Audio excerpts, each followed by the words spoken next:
Dobrý večer, lidičky, tak konečně vám můžu ukázat, jak žiju, abyste věděli, jaký mám bohatství a jak žiju. Jo, to je jenom začátek, ale bude toho víc.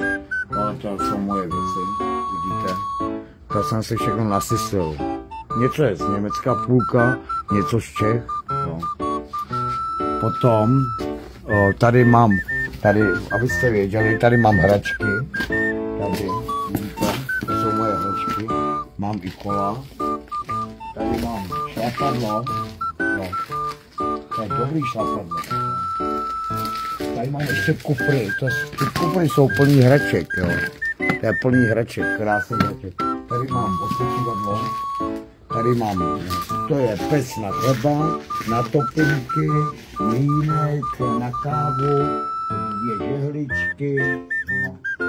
Tamhle výrobník na maso, můžete dělat ještě, tady mám jeden počítač, jo. To všechno počítač je funkční. Potom